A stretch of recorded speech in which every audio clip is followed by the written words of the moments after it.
Hola, soy Melissa Cruz, soy psicóloga, magíster y doctora, especialista en autismo en neurodiversidad y les doy la bienvenida a nuestro primer curso Comprendiendo el autismo, una guía completa. En nuestro video de hoy vamos a hablar acerca de qué es el trastorno del espectro autista, cuál es la diferencia entre el trastorno del espectro autista y el autismo, y vamos a derribar algunos mitos alrededor de estos dos términos. También vamos a hablar de las posibles causas y de la pregunta que surge ahorita mucho en redes sociales: ¿por qué ha existido o por qué se ha visto un aumento en los diagnósticos de trastorno del espectro autista en la última década? Hoy vamos a aprender ¿qué es el autismo y el espectro autista?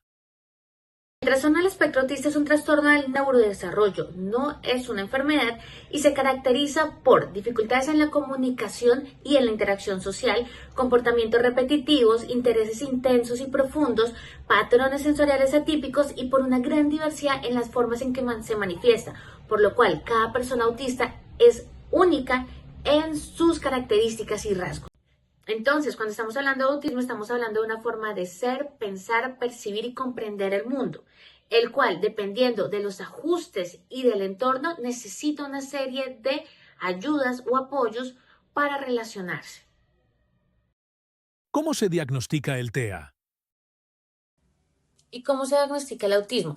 El diagnóstico del autismo es un diagnóstico clínico, lo que significa que se basa en la observación directa del comportamiento y en la aplicación de entrevistas detalladas. Es importante decir y saber que no hay un análisis de sangre o prueba médica que confirme el diagnóstico del autismo. El proceso que se realiza para este diagnóstico usualmente, o se debe hacer más bien, por un equipo especializado compuesto por psicólogos, psiquiatras, neurólogos o pediatras del desarrollo.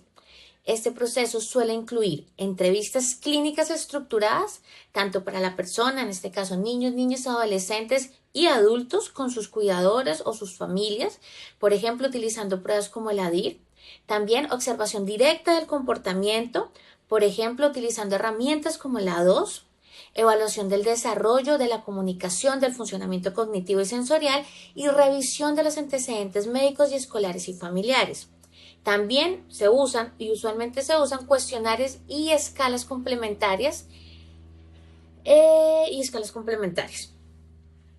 diagnóstico puede darse a cualquier edad, y es que aquí nos tenemos que alejar del mito de que el diagnóstico únicamente es en la etapa infantil. El autismo inicia y se evidencia desde la etapa infantil, desde los primeros años, y es continuo a lo largo de la vida, pero el diagnóstico como tal también se puede dar en cualquier momento del desarrollo o de la adultez. Aunque muchas veces este diagnóstico se puede retrasar por condiciones, por ejemplo, el ser mujer, en el caso de niñas, también en el caso de personas que han logrado un buen lenguaje o en adultos que no lograron obtener un diagnóstico en la infancia. En estos casos generalmente se presentan diagnósticos tardíos, los cuales son bastante complejos de conseguir. ¿Cuáles son las características que se tienen en cuenta para buscar un diagnóstico? ¿Cuáles son las señales de alerta por cada una de las etapas de la vida? En la infancia, aproximadamente de 0 a 10 años, las señales pueden aparecer desde los primeros años. Por ejemplo, ¿qué señal podríamos reconocer? El hecho que el niño o niña no responda a su nombre a los 12 meses, que no señale ni haga gestos para mostrarles que quiere algo, que no tenga una intención de comunicarse con sus padres, aproximadamente entre los 12 y 15 meses, un escaso contacto visual o una escasa sonrisa social, un retraso en la ausencia en el lenguaje hablado, aunque tenemos que tener claridad que el hecho de que un niño no tenga un lenguaje hablado no quiere decir que tenga un diagnóstico de autismo, sino eso puede ser una señal de alarma.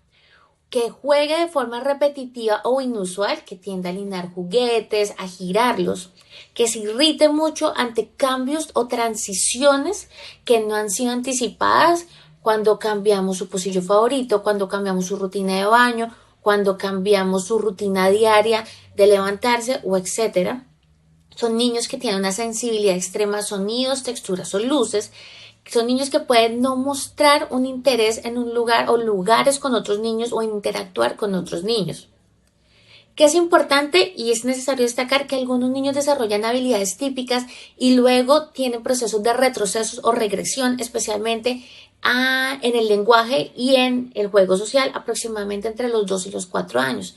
este tipo de autismo, esto también sería una característica de algunas personas dentro del espectro autista y son las regresiones. En los adolescentes. En la adolescencia encontramos unas señales que usualmente se ven entre los 11 y los 18 años. En esta etapa muchas veces las señales se vuelven cada vez más sutiles y se disfrazan con la rebeldía de adolescencia, con las dificultades sociales y hormonales propias de la adolescencia. En estos casos las dificultades se ven en términos de hacer y mantener amistades, de entender o no entender bien la comunicación social, como el sarcasmo, las bromas, las indirectas, de tener preferencias por rutinas y fuerte malestar ante el cambio de estas. Es decir, que si yo todos los días desayuno de esta manera, hago mis tareas de esta manera y por cualquier cosa me salgo de esta rutina, ahí existe una respuesta emocional intensa, más intensa que el mismo cambio. Intereses muy intensos o inusuales que dominan su tiempo libre. O sea, es un solo interés profundo en el cual el joven o la adolescente o el adolescente gasta casi todo su tiempo libre en un momento de hiperfoco. Aislamiento social o rechazo escolar, y es dificultad como tal, no es tanto que el adolescente se aísle socialmente, sino que le cuesta ser parte de la dinámica social e integrarse a los grupos conformados ya dentro de sus escuelas. Ansiedad o depresión o crisis emocionales frecuentes, que ahí es donde generalmente se disfraza o lo hacemos pasar o no lo dejamos ver porque asumimos que este tipo de eventos o episodios son propios de la juventud, y ahí es donde una de las características que son más difíciles al momento de diagnosticar autismo a un adolescente o una adolescente. Camuflaje social. Imitación. En el camuflaje social se da mucho en niñas, en mujeres, en adolescentes, quien buscan imitar el comportamiento para encajar en los grupos o en sus grupos sociales o en los grupos sociales creados dentro de sus escuelas. Muchas chicas, y esto es importante, muchas chicas y mujeres o personas no binarias son pasadas por alto en esta etapa debido al camuflaje, es decir, que tienden a analizar, a comprender cuáles son los comportamientos de sus compañeros y asumirlos y tenerlos para tratar de hacer parte de estos grupos. Sin embargo, el camuflaje social cuesta sensorialmente, cognitivamente y emocionalmente mucho para las personas.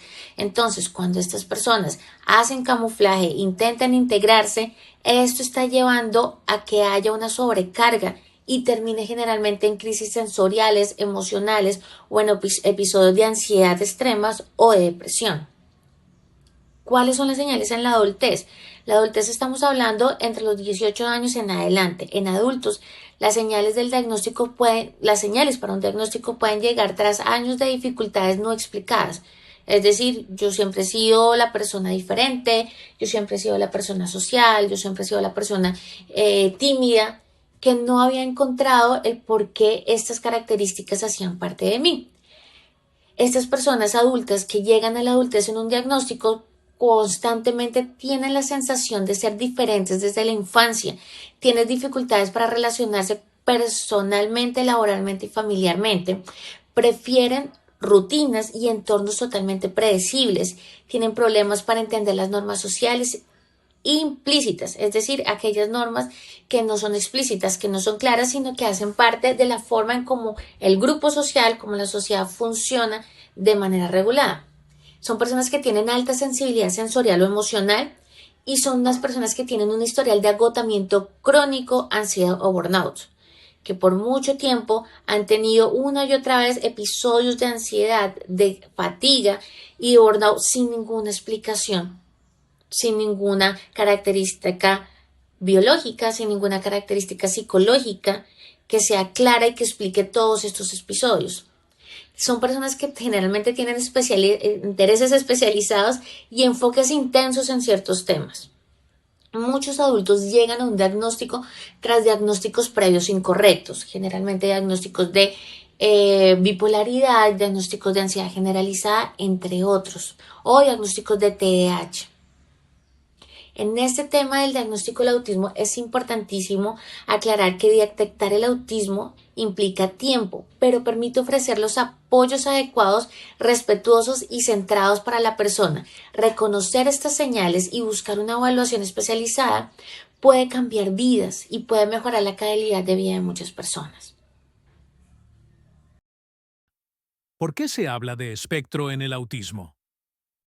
Y hablamos de espectro porque nos hemos dado cuenta que no hay una única forma de ser una persona autista. Algunas personas requieren un mayor número de apoyos en su vida diaria para lograr una autonomía, mientras otras tienen una mayor autonomía pero requieren apoyos a nivel laboral, escolar o en otros ámbitos relacionales.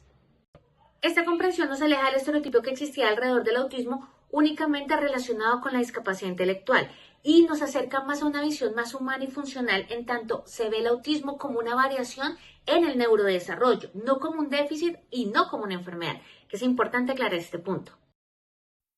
¿Estamos frente a una epidemia de autismo o simplemente se diagnostica más casos? Entonces, si el autismo no es una enfermedad, sino es un trastorno que nos da cuenta de una variación en el neurodesarrollo, ¿podemos estar hablando que actualmente hay una epidemia autista o una epidemia de casos de autismo? La respuesta es clara, es no, no existe como tal una epidemia autista o una epidemia de aumento de casos de autismo. Y existen razones documentadas que nos explican por qué se está dando o por qué se ha dado este aumento en los últimos años. La primera razón es muy evidente y es muy clara y son los cambios en los criterios diagnósticos dados desde el 2013, en los cuales al instaurar la palabra espectro se generó una mayor amplitud dentro del diagnóstico. Desde 2013 y desde 1980 existía una categoría diagnóstica llamada trastornos generalizados del desarrollo.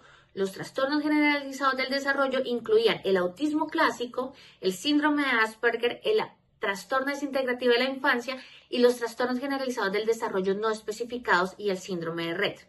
A partir de la publicación del DSM-5 en el año 2013, varios de estos diagnósticos fueron reemplazados y fueron unidos dentro del nuevo diagnóstico que ahora conocemos como trastorno del espectro autista.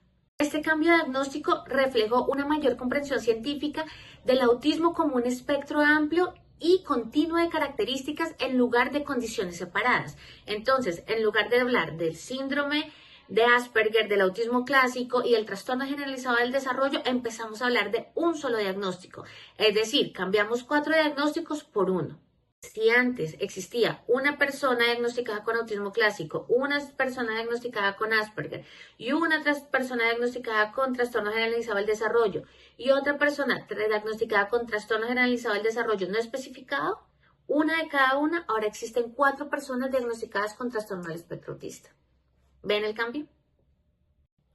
Esto también nos ha permitido que el actual diagnóstico de TEA, de trastorno del espectro autista, abarque diferentes tipos de presentaciones, permitiendo evaluar de manera más clara los niveles de apoyo que cada persona necesita y dejando de lado la necesidad de etiquetar subtipos de subtipos que muchas veces generaban confusión y solapamientos. Entonces, cuando tenemos mayor conciencia acerca del diagnóstico, más personas buscando diagnóstico y entendemos que el espectro tiene un sinfín de características, más personas van a entrar dentro de estas características y más personas van a ser diagnosticadas como personas autistas. Más no quiere decir que sea una epidemia, que las personas se estén contagiando, porque lejos estamos de entender y de comprender el autismo como una enfermedad. Y también el hecho de hablar de espectro autista nos llevó a que existiera una mayor conciencia social y profesional, menor estigmatización de este diagnóstico, más familias buscando el diagnóstico y evaluándose, también más adultos buscando una evaluación diagnóstica y un mejor acceso a evaluaciones, centros de salud, escuelas y procesos de acompañamiento. ¿Cómo se diagnostica TEA en casos donde hay una condición médica u orgánica adicional? Hoy sabemos que el autismo puede presentarse como una condición primaria, lo que antes se llamaba autismo clásico o idiopático, pero también puede estar asociada a otras condiciones médicas o genéticas, que ya son de carácter médico y orgánico. Algunos ejemplos de estas condiciones son síndrome de Rett, el síndrome de X frágil, la esclerosis tuberculosa, las encefalopatías epilépticas tempranos o incluso algunas alteraciones metabólicas o cromosómicas que son menos comunes. Pero ¿cómo se reconocen estos diagnósticos orgánicos que tienen o que se relacionan con el TEA desde el DSM-5, desde un diagnóstico? Como tal, ya no estamos hablando, no diagnosticamos subtipos de autismo como antes, por eso estamos hablando de espectro. El espectro eliminó esos subtipos. Lo que estamos haciendo es reconocerlo desde el diagnóstico primario y desde el diagnóstico orgánico y el diagnóstico primario de TEA. En este sentido, cuando el autismo está relacionado con una condición médica conocida, el DSM-5 nos indica que se debe especificar esa condición junto con el diagnóstico de TEA. Por ejemplo, trastorno del espectro autista asociado con síndrome del X frágil. Esto es importante porque implica referencias tanto en el pronóstico como en las necesidades de apoyo. Conocer la diversidad dentro del espectro autista, así como sus posibles vínculos con otras condiciones o con condiciones médicas y genéticas, nos permite ofrecer un acompañamiento más personalizado y basado en evidencias.